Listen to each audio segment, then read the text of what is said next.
시간 다 같이 함께 찬양하실 때에는 우리의 마음이 주님의 안에 거할 때 평안함을 함께 믿으며 다 같이 찬양하시면서 나아가시겠습니다.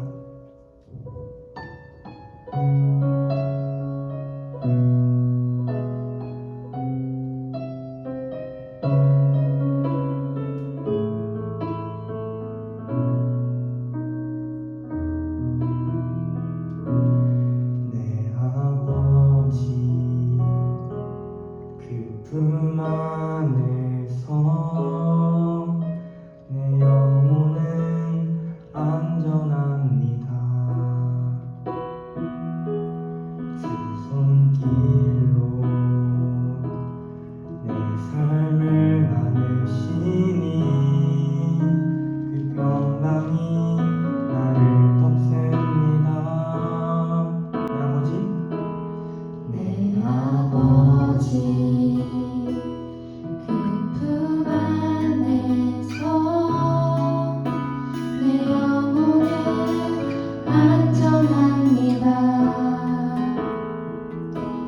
주 손길로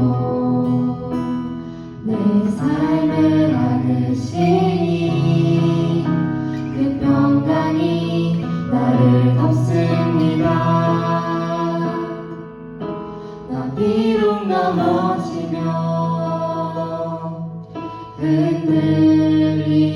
흔들리지만 주 내 안에 거하며 나를 붙드시 내 생각을 주께로 돌리고 주시는 평강의 옷을 입습니다.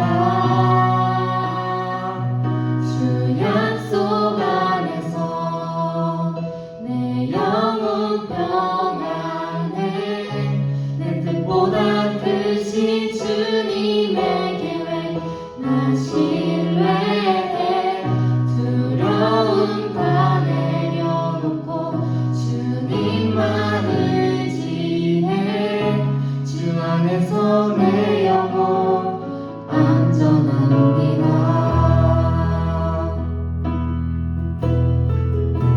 다시 한번 내 아버지 내 아버지 그 품 안에서 내 영혼은 안전합니다. 주 손길로 내 삶을 안으시니 그 평강이 나를 돕습니다. 나 비록 넘어지며 흔들리지만 주 내 안에 거하며 나를 받으시니 내 생각을 주께로 돌리고 주시는 평강의 옷을 입습니다. 주 약속 안에서 내 영혼 평안해 내 뜻보다 크신 주님의 계획 나 신뢰해 두려움 다 내려놓고 주님만 의지해 주 안에서 내 영혼 안전합니다. 주 약속 안에서 내 영혼 평안해 내 뜻보다 크신 주님의 계획 나 신뢰해 두려움 다 내려놓고 주님만 의지해 주 안에서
우리를 주 사랑해서 끊을 수 있으리. 너희들 주만 위에 살겠네. 그 어떤 것도 받지 못하네. 주님의 사랑 작은 나를 감싸네. 오 주의 영광 안에 살겠네. 너희들 주만 위에 살겠네. 그 어떤 것도 받지 못하네. 주님의 사랑 작은 나를 감싸네. 오 주의 영광 안에 살겠네. 너희들 주만 위에 살겠네. 그 어떤 것도 받지 못하네. 주님의 사랑 작은 나를 감싸네. 오 주의 영광 안에 살겠네.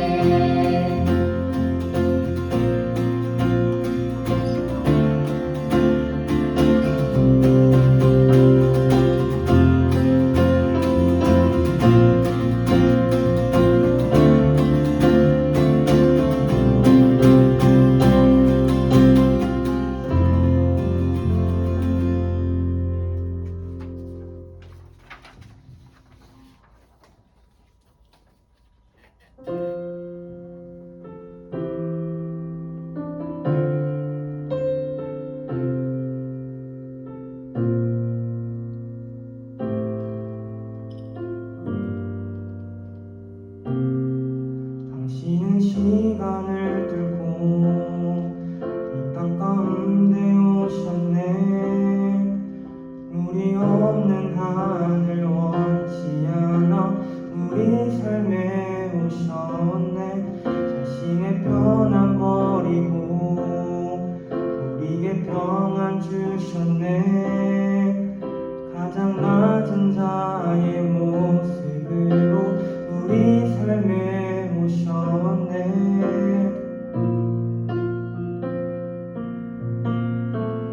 하나님 우리와 영원히 함께 하시네. 꿈없는 우리에게 그 나라 보여주시네. 연약한 자들의 친구가 되어주시고 힘없는 우리의 인생을 위로하시네.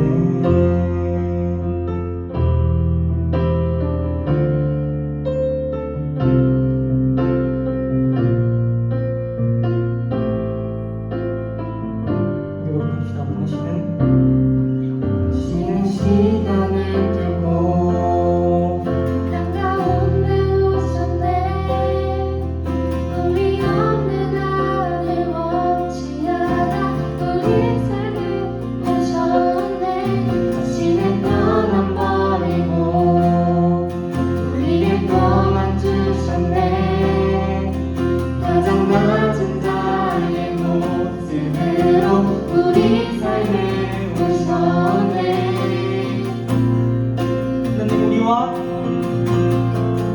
하나님 우리와 영원히 함께 하시네. 꿈없는 우리에게 그 나라 보여주시네.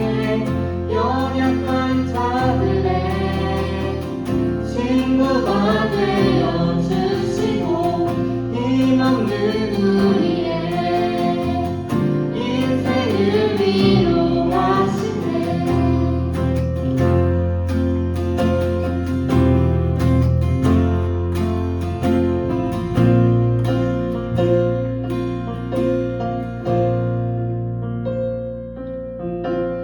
예수 이곳에 우리와 함께 영원히. 예수 이곳에 우리와 함께 영원히.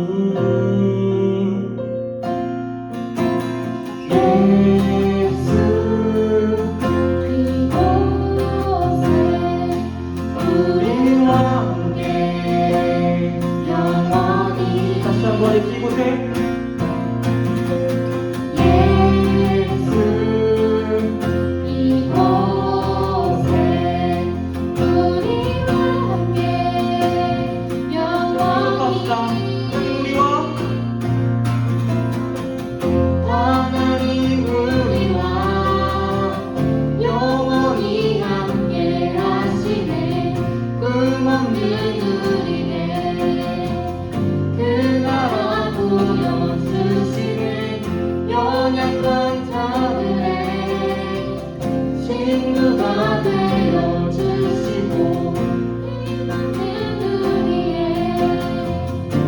하나님 우리와 위로하시네.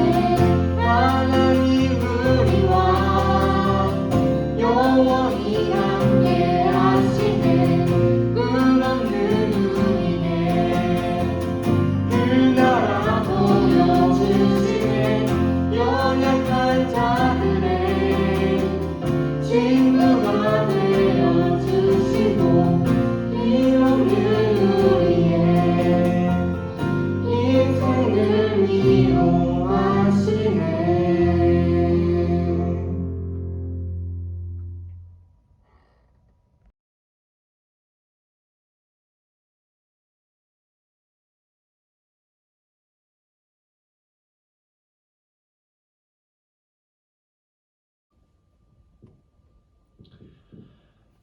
여러분, 이번달 말씀 주제가 온전한 마음이에요. 우리는 그저 교회를 다니는 것, 그냥 종교 활동을 하는 사람 정도가 아니어야 합니다. 하나님의 말씀을 들었음에도 불구하고 잊어버리고 아무렇지 않게 다시 삶으로 돌아가서 죄인으로 살아가면 안 된다는 것입니다. 여러분, 한 주간 우리의 마음이 얼마나 하나님 앞에 온전했는지, 말씀을 지키면서 살아갔는지 점검해 보아야 합니다. 남들에게 보이는 겉모습이 아니라 여러분의 중심을 솔직히 떠올려 보시기 바랍니다. 그런데 안타깝게도 단 하루 완벽하게 만족스러운 하루는 없을 거라고 생각합니다. 그렇다고 우리는 포기해서는 안 돼요. 오늘 본문에서는 저와 여러분처럼 온전한 마음으로 하나님의 말씀을 지켜야 했지만 그렇지 못하고 심지어 하나님을 버렸던 솔로몬의 아들 르호보암이 등장합니다. 르호보암은 솔로몬의 아들이자 다윗의 할아버지인 금수저 중에 금수저라고 할 수 있어요. 왕의 후손이라서 배경이 좋다는 말이 아니라 그가 다윗의 자손으로서 신실하게 하나님을 섬길 수 있을 만한 신앙적인 배경을 말하는 것입니다. 르호보암은 다른 왕들처럼 다윗의 이야기를 전설처럼 듣던 사람은 아니었습니다. 아버지 솔로몬이 그랬듯이 다윗의 규례를 직접 들었고 다윗이 어떻게 하나님을 섬겼는지 그 모습을 보았을 것입니다. 그런데 르호보암은 나라가 견고하고 세력이 강해지니까 하나님의 말씀, 곧 율법을 버리는 모습을 보여줘요. 심지어 왕이 율법을 버리니까 온 이스라엘 백성이 이를 본받았다고 성경에 기록합니다. 여기서 하나님은 그를 가만히 두고 볼 수 없으셨어요. 다윗과의 약속이 있었기 때문입니다. 하나님은 사무엘하 7장 14절 말씀에서 다윗의 자손들을 당신의 아들처럼 여기고 옳지 못한 길을 가면 훈계하겠다라고 말씀하셨습니다. 그래서 하나님은 애굽 왕 시삭을 보내셔서 예루살렘을 공격하게 하십니다.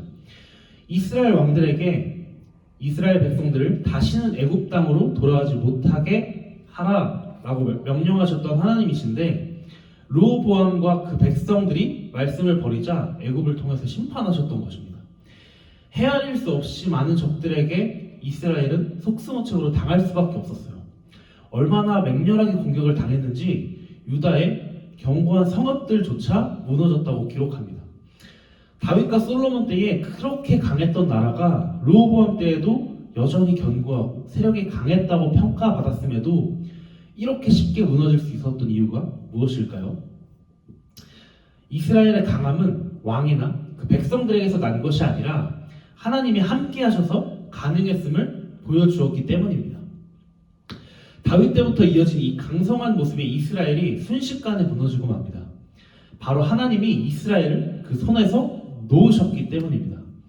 하나님은 이스라엘을 향한 마음이 없으셨다면 결코 이렇게까지 훈계하지 않으셨을 거예요. 하나님은 이들이 하나님을 버렸음에도 불구하고 포기하지 않으셨어요.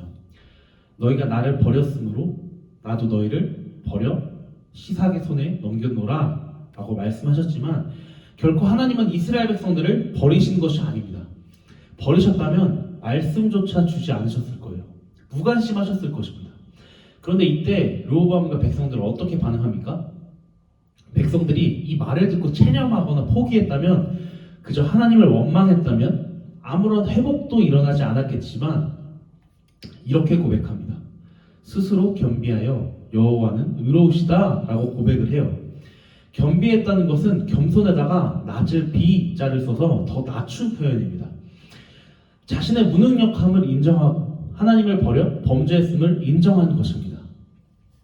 그러자 하나님은 자녀가 잘못했다고 말하기만 하면 얼른 훈계를 멈추려고 하는 아버지처럼 곧바로 노하기를 그치시고 자비를 베푸십니다.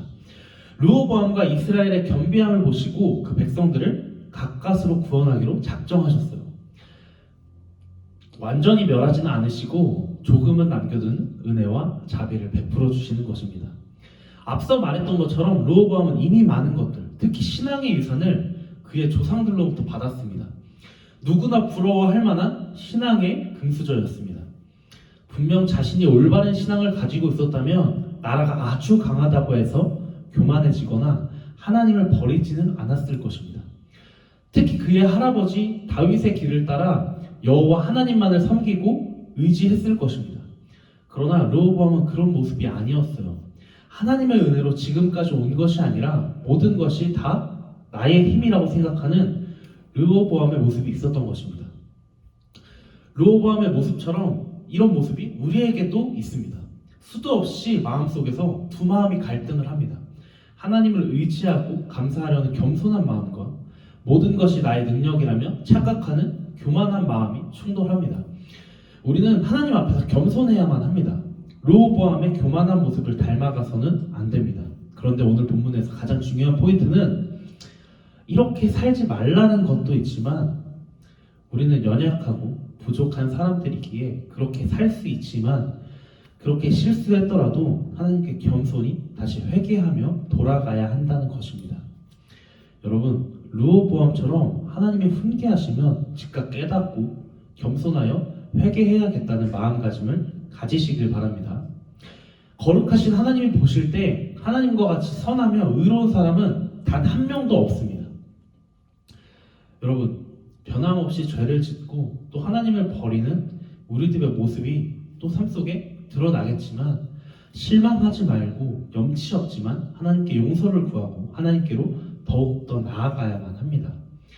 또 다시 교만하여 하나님을 멀리하겠지만 그럼에도 교만하지 않겠다고 다짐하고 하나님의 말씀을 까먹더라도 내가 놓지는 않겠습니다 라고 다짐하면서 하나님 앞에 나아가는 여러분이 되시길 소망합니다. 오늘 이 말씀을 붙잡고 겸손한 마음, 겸비한 마음으로 회개한다 하더라도 또 교만하여 하나님을 멀리하는 내 모습을 발견하게 될 것입니다. 예수님이 다시 오셔서 우리가 완전히 새로운 존재로 변하기까지는 우리는 수도 없이 또 죄를 지을 것입니다. 중요한 것은 거기에 우리 마음이 누려지면 안 됩니다.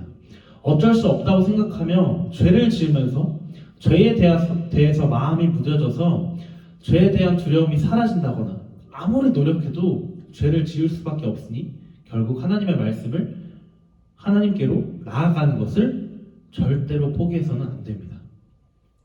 우리는 언제나 우리와 함께 하시는 성령 하나님을 의지해서 끊임없이 선한 길을 가려고 노력해야만 합니다. 교만하지 않고 하나님을 의지하려고 최선을 다해야 합니다. 하나님이 우리를 먼저 포기하지 않으시는 한 그저 겸손한 마음으로 회개하며 나아가면 됩니다. 우리가 죄에 다시 또 한 번 넘어진다면 하나님이 말씀으로 훈계하실 것입니다. 그럴 때마다 르호보암처럼 겸손한 마음을 듣고 돌이키면 됩니다. 이런 마음으로 끝까지 겸손한 마음을 온전하게 지키며 나아갈 수 있는 우리 모두가 되기를 간절히 소망합니다. 여러분, 잠언 3장 1절 말씀을 보면 내 아들아 나의 법을 잊어버리지 말고 내 마음으로 나의 명령을 지키라 라고 말씀하세요. 여러분, 르호보암의 상황을 보면 아버지가 성전 건축의 모든 것을 진두지휘하고 지혜의 아이콘이었던 솔로몬, 할아버지가 하나님 앞에 순종함으로 이스라엘을 강국으로 만들었던 다윗이었어요. 이런 엄청난 신앙의 금수저를 물고 태어난 르호보암이 하나님의 말씀을 버린다는 것은 놀라운 일입니다. 왕위가 튼튼해지고 자신의 세력이 커져가는 것, 인간적인 욕심이 커지면서 하나님의 말씀을 차차 잊어버린 거예요. 여러분, 부모님의 압박에 못 이겨 예배 나오십니까? 부모님의 신앙생활 때문에 신앙생활 하십니까? 여러분, 신앙생활은 내가 하지 않으면 내 믿음이 아닌 거예요. 여러분 이번 한 주간 다시 한번 하나님께 나아감으로 나의 믿음을 지키고 온전한 마음으로 하나님의 말씀에 순종하며 나아가는 한 주간이 되시길 간절히 소망합니다.